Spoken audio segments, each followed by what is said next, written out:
پاک فوج کے شعبہ تعلقات عامہ کے مطابق کمانڈر قطر امیری ایئر فورس میجر جنرل سالم حمد عقیل النابت نے GHQ کا دورہ کیا، جہاں انہوں نے army chief general Qamar Javed Bajwa سے ملاقات کی۔ ملاقات میں باہمی پیشہ ورانہ دلچسپی، علاقائی سیکیورٹی صورتحال پر گفتگو کی گئی۔ اس موقع پر آرمی چیف نے کہا کہ پاکستان قطر کے ساتھ تعلقات کو خصوصی اہمیت دیتا ہے۔ قطری مسلح افواج کے ساتھ دفاعی اور سیکیورٹی تعاون کو فروغ دینا چاہتے ہیں۔ ISPR کے مطابق قطری کمانڈر نے امن و استحکام کے لیے پاک فوج کے کردار کی تعریف کی۔ اس سے قبل کمانڈر قطر امیری ایئر فورس نے نیول ہیڈ کوارٹرز میں نیول چیف ایڈمرل امجد نیازی سے ملاقات کی تھی۔ ملاقات میں باہمی دلچسپی کے امور، سیکیورٹی صورتحال پر تبادلہ خیال کیا گیا۔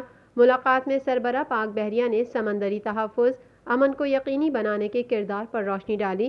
اس موقع پر معزز مہمان نے بحری سیکیورٹی اور استحکام سے متعلق پاک بحریہ کی کاوشوں کو سراہا۔